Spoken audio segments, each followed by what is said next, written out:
Magandang umaga po sa ating lahat. Ngayon ay araw ng Huwebes, December 14, 2023 at narito magiging lagay ng panahon para sa buong maghapon at sa mga susunod pang mga araw. Sa kasalukuyan ay patuloy yung pag-iral ng hanging amihan dito sa may bahagi ng Luzon at yung easterlies naman ang nakakapekto sa nalalabing bahagi ng ating bansa. Samantalang yung cloud cluster sa labas ng ating Philippine Area of Responsibility ay nabuo na bilang isang low pressure area at uli nating namataan sa may layo 1,865 kilometers sa may silangan ng southeastern Mindanao. Itong low pressure area na ito, mababa pa rin yung tsansa na maging isang bagyo sa susunod na 2 araw, bagamat tinasa natin na possible itong pumasok ng ating Philippine Area of Responsibility sa araw ng Sabado. At pagdating naman ng araw ng Linggo ay maaaring lumapit dito sa may silangang bahagi ng Mindanao. Kaya naman pag-iingat pa rin sa ating mga kababayan dyan at paghahanda sa paglapit nitong low pressure system na ito dahil maaari itong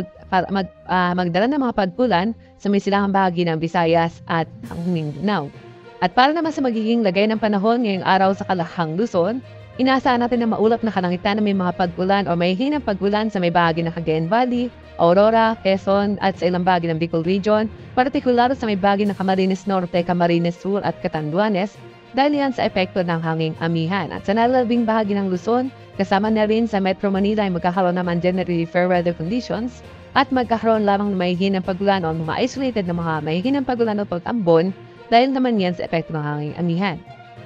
Agwat ng temperatura sa may lawag na sa 24 to 32 degrees Celsius, sa may Tuguegarao, 23 to 32, dito naman sa may Baguio City ay 16 to 25, Metro Manila ay nasa 24 to 33,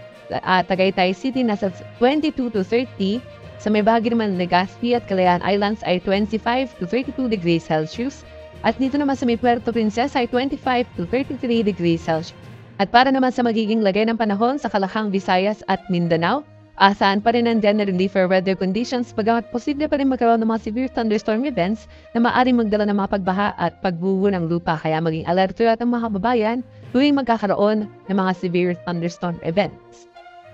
Agwat ng temperatura sa may Iloilo at Tacloban ay nasa 26 to 32 degrees Celsius, sa may Metro Cebu at sa may Metro Davao naman ay 25 to 32, sa may bahagi ng Cagayan de Oro ay 24 to 31 at sa may Zamboanga City ay nasa 24 to 34 degrees Celsius. At para naman sa lagay ng ating karagatan, sa ngayon ay wala tayong nakataas na gale warning sa namang baybayin ng ating bansa, bagamat pinag-iingat yung ating mga kababayan sa may bahagi ng Northern Luzon kung saan maaari pa rin makaranas ang katamtaman hanggang sa matataas sa mga pag-alon, dulot yan ng hanging amihan. At para naman sa ating 3-day weather outlook sa mga pangunahing syudad ng ating bansa,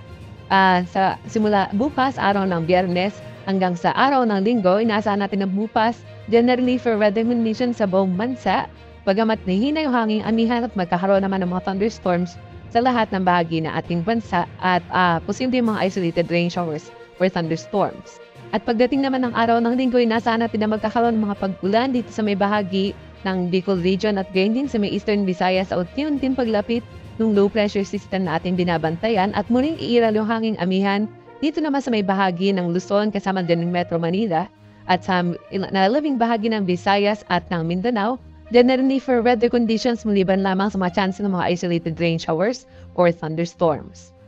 Agwat ng temperatura sa may Metro Manila ay nasa 24 to 32 degrees Celsius, sa may Baguio City naman ay 15 to 25, dito sa may bahagi ng Legazpi ang agwat ng temperatura ay nasa 24 to 32 degrees Celsius, sa may Metro Cebu naman ay nasa 25 to 31, at dito naman sa may bahagi ng Metro Davao ay 25 to 34 degrees Celsius.